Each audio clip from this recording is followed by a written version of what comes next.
नमस्कार, the people voice देख रहे हैं आप। विधानसभा चुनाव सर पे है, कोरोना की महामारी अलग से, और बिहार जो है जहां की नियति हो गई है बाढ़ की। और ऐसे में जब बिहार के राजनेता लग जाते हैं विधानसभा चुनाव की तैयारियों में, तकलीफ बहुत होता है, चूंकि यहाँ की जो जनता है कहीं ना कहीं वो इन विपत्तियों से परेशान होता है, जूझता है। और ऐसे में एक युवा जो होता है उसकी क्या सोच होती है बिहार के प्रति, समाज के प्रति, बिहार को विकसित करने के प्रति, और युवाओं की सोच की वजह से क्या यहाँ की राजनीति में बदलाव हो सकता है, इन सारे विषय पे बात करने के लिए हम आपको बता दें आज हमारे साथ राष्ट्रीय जनता दल छात्र विंग के प्रदेश अध्यक्ष आकाश यादव जी हमारे साथ हैं। तो सबसे पहले तो आकाश जी, स्वागत है आपका। बहुत बहुत धन्यवाद आपका कि आपने इस मुद्दे को हम लोगों के बीच में आकर हम लोगों से बात करने का काम किया। आकाश जी, विधानसभा चुनाव सामने है और चूंकि आप एक युवा हैं और युवा के नेतृत्व के नाते हमारा ये दायित्व बनता है कि युवाओं के जो मुद्दे हैं, ठीक है ना, अगर हम बात करें बिहार में अगर शिक्षा की, तो कहाँ देखते हैं आप बिहार में शिक्षा व्यवस्था की?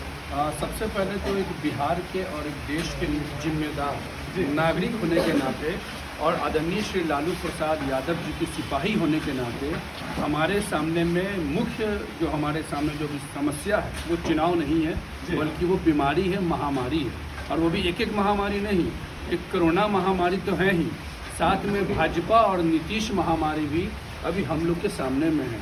हम लोग आदरणीय श्री लालू प्रसाद यादव जी के, जेपी जी के, लोहिया कर्पूरी ठाकुर जी के हम लोग मानने वाले लोग हैं, बाबा साहब भीमराव अंबेडकर जी को मानने वाले लोग हैं।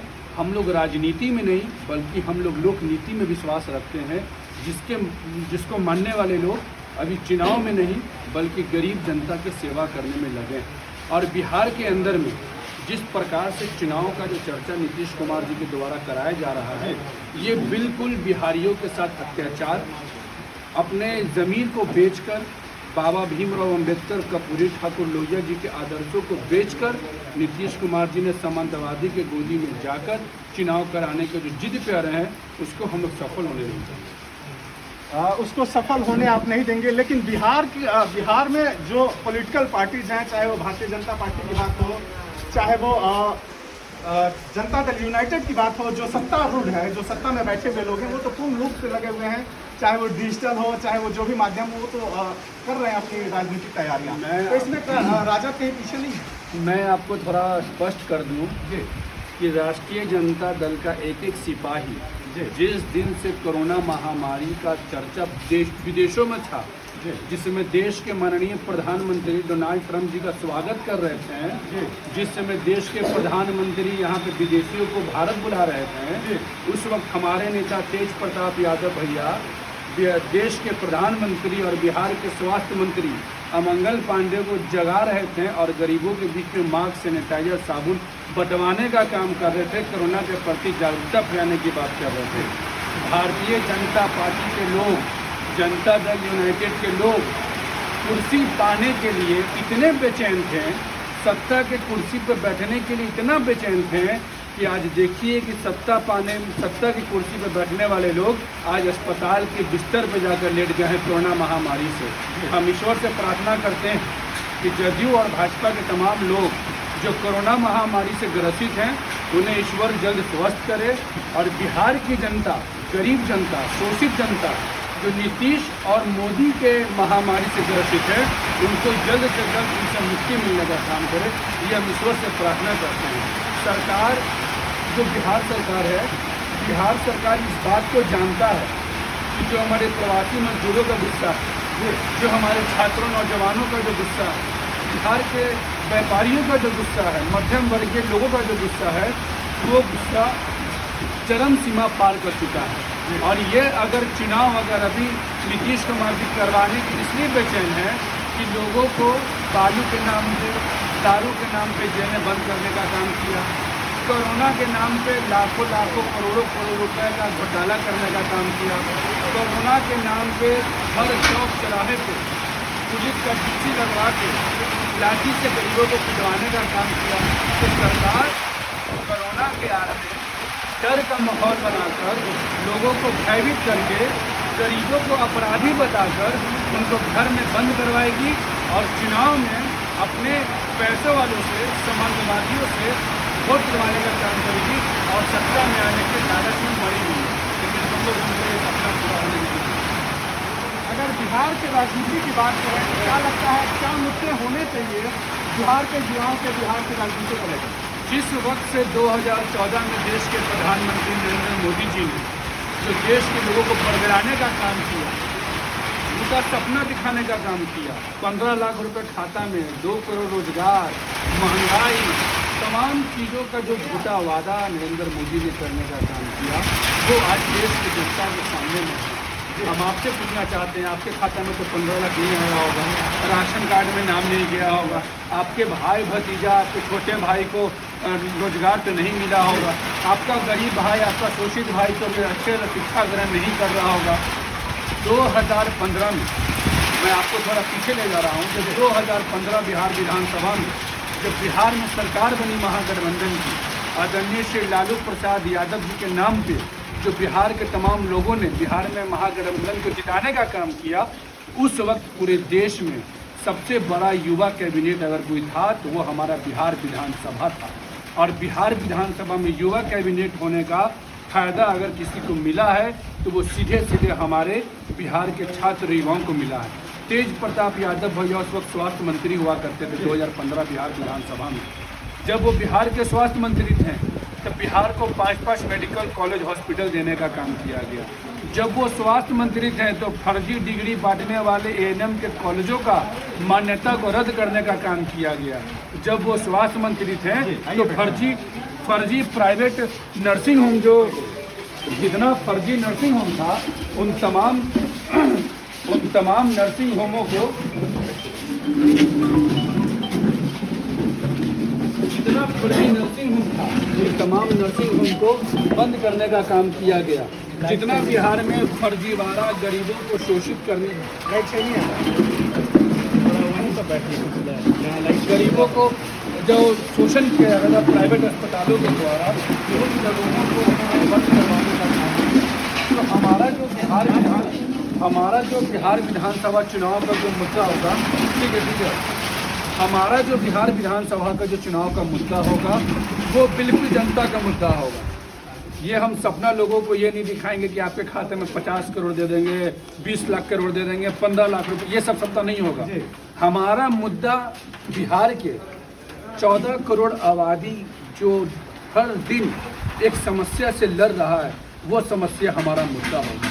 आज बिहार में अगर आप 14 करोड़ लोगों को देखते हैं, आप अपने घर को देखते हैं, आप पत्रकार बंधु हैं, हम एक छात्र नेता हैं, एक गरीब घर से हम बिलोंग करते हैं। हमारे घर में सुबह में उठते हैं तो मुद्दा क्या आता है? महंगाई का।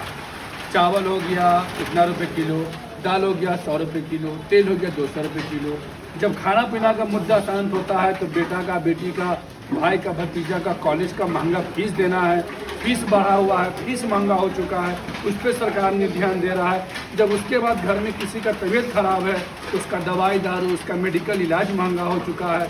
और जो बच्चे हमारे ग्रेजुएट कर चुके हैं वो बेरोजगारी का मार मर रहे हैं। तो हमारा बिहार विधानसभा में सिर्फ और सिंगल एजेंडा होगा बढ़ती महंगाई, बढ़ती बेरोजगारी, बेहतर स्वास्थ्य व्यवस्था, बेहतर शिक्षा व्यवस्था और ज़्यादा से ज़्यादा जो हमारे किसान लोग जो ब्रोकर और दलालों की जो चंगुल में फंस चुके हैं भाजपा और जदयू के कारण, उनसे उनको मुक्ति दिलाना और जो आत्महत्या कर रहे हैं उनको आत्महत्या से बचाना। आप हमें बताइए, 90 के दशक में जब हमारे नेता आदरणीय श्री लालू प्रसाद यादव जी बिहार के मुख्यमंत्री बने, उन्होंने बिहार में विश्वविद्यालय देने का काम किया, बिहार में अस्पताल देने का काम किया। क्यों? क्योंकि उन्हें मालूम था कि किसान मजदूर जब बड़े बड़े अस्पताल में जाता है इलाज कराने के लिए तो पैसों के अभाव में उनकी मौत हो जाती है। पैसों के अभाव में गर्भवती महिला गर्भाशय से उनकी मौत हो जाती है। पैसों के अभाव से लोग यहाँ नॉर्मल हैजा और डायरिया से मर जाते हैं। तो हमारे नेता ने PMCH में 5 रुपये के पुर्जा में गरीब को बेहतर इलाज दवा दारू के साथ करवाने का काम किया। SKMCH, PMCH, Darbhanga medical college hospital, Purnia अस्पताल, भागलपुर अस्पताल। और जब आप 2015 में आते हैं, 2015 के पहले की जो 15 सरकार 15 साल नीतीश कुमार जी ने सरकार में रहने का काम किया। हम 24 साल के युवा हैं। लालू प्रसाद यादव जी के कार्यकाल को हमने महसूस किया है और नीतीश कुमार जी के कार्यकाल को हम युवाओं ने झेलने का काम किया है। 15 साल में नीतीश कुमार जी ने क्या किया? एक विश्वविद्यालय का नाम अगर नीतीश कुमार जी बता दें कि नीतीश कुमार जी ने उस विश्वविद्यालय का उद्घाटन करने का काम किया है, तो हम राजनीति छोड़ने का कैसे सुशासन कहते हैं? अगर अस्पताल की व्यवस्था नहीं सुधारा उन्होंने, अगर शिक्षा व्यवस्था नहीं सुधारा, तो वो कहते हैं नीतीश जी की सुशासन की सरकार। नीतीश कुमार जी सुशासन की अगर सरकार है तो उनके जो पार्टी के पूर्व विधायक रहे हैं अनंत सिंह जी, उन्होंने भी कुछ सरकार बताने का काम किया था, ठीक है। और रह गई बात सुशासन की सरकार, कि सुशासन की जो सरकार कहने वाले लोग हैं, ये बिहार की जनता ने कभी भी नीतीश कुमार के सरकार को सुशासन की सरकार नहीं कहा है, बल्कि सुशासन की सरकार नीतीश कुमार और भारतीय जनता पार्टी के जो पेड मीडिया हैं, जिनको हम लोग गोदी मीडिया बोला करते हैं, जी न्यूज़ के मालिक राज्यसभा सांसद हैं सुभाष चंद्रा जी। देखिए दिन रात मोदी मोदी नीतीश करते रहते हैं। अगर ये सुशासन की सरकार है तो मुजफ्फरपुर में 14 साल की बच्चियों के साथ रेप करके जमीन में कैसे गाड़ा गया? अगर ये सुशासन की सरकार है तो बिहार के तमाम विश्वविद्यालयों में सेशन लेट क्यों है? अगर ये सुशासन की सरकार है तो बिहार के तमाम विश्वविद्यालयों में प्रोफेसरों की, शिक्षकों की भारी कटौती कैसे है? अगर ये सुशासन की सरकार है तो टॉपर्स घोटाला कैसे हुआ? अगर ये सुशासन की सरकार है तो शौचालय घोटाला कैसे हुआ? अगर ये सुशासन की सरकार है तो बांध घोटाला कैसे हुआ? पुल कैसे टूटा? और अगर ये सुशासन की सरकार है तो ऑक्सीजन के कमी से हमारे बिहार के इलाज कराने वाले गरीब किसान मजदूर क्यों मर रहे हैं? और अगर ये सुशासन की सरकार है तो नीतीश कुमार के भाजपा के विधायक दिन दहाड़े गोपालगंज में एक गरीब परिवार को, यादव के गरीब परिवार को दिन दहाड़े कैसे हत्या कर देते हैं? अगर ये सुशासन की सरकार है तो 90 दिन के लॉकडाउन में 70 व्यापारियों का हत्या कैसे कर दिया जाता है? अगर ये सुशासन की सरकार है तो यहाँ पे भ्रष्टाचार चरम सीमा को पार कैसे करते हैं? ये हमारा सवाल नीतीश कुमार जी से। लिस्ट बहुत लंबा है सवालों का। अगर आप इस पूरे वीडियो को देखेंगे तो आपको बहुत सारे ऐसे सवाल मिलेंगे जिसका जवाब शायद सत्ता में बैठे लोग भी ना दे पाए, कि अगर ये सुशासन की सरकार है तो इतनी चीज़ों पे आप देखिए, कोरोना से एक तरफ पूरा देश लग रहा, ताली पीटा गया, दिया जलाया गया, सब कुछ कर दिया गया। नरेंद्र मोदी जी ने कहा मन की बात में आगे कि 20 लाख करोड़ रुपए पैकेज देंगे। देखिए लोगों को बेवकूफ़ इन्होंने कैसे बनाने का काम किया। वो पैकेज है कि लोन है, अभी तक देश में क्लियर नहीं हुआ। हमारे निकम्मे मुख्यमंत्री नीतीश कुमार जी, जिनके पूरे आवास पे कोरोना फैला हुआ है, भाजपा कार्यालय में कोरोना फैला हुआ है, जिसके कारण पूरा बिहार का लोग क्षतिग्रस्त हो गया। पूरे बिहार के अंदर में नीतीश कुमार जी आए मीडिया के सामने में और ये बताने का काम करें कि सरकारी विज्ञापन में, जो सरकार का स्वास्थ्य विभाग का जो विज्ञापन आता है, उसमें उन्होंने प्राइवेट मेडिकल जांच सेंटर का जिक्र कैसे किया।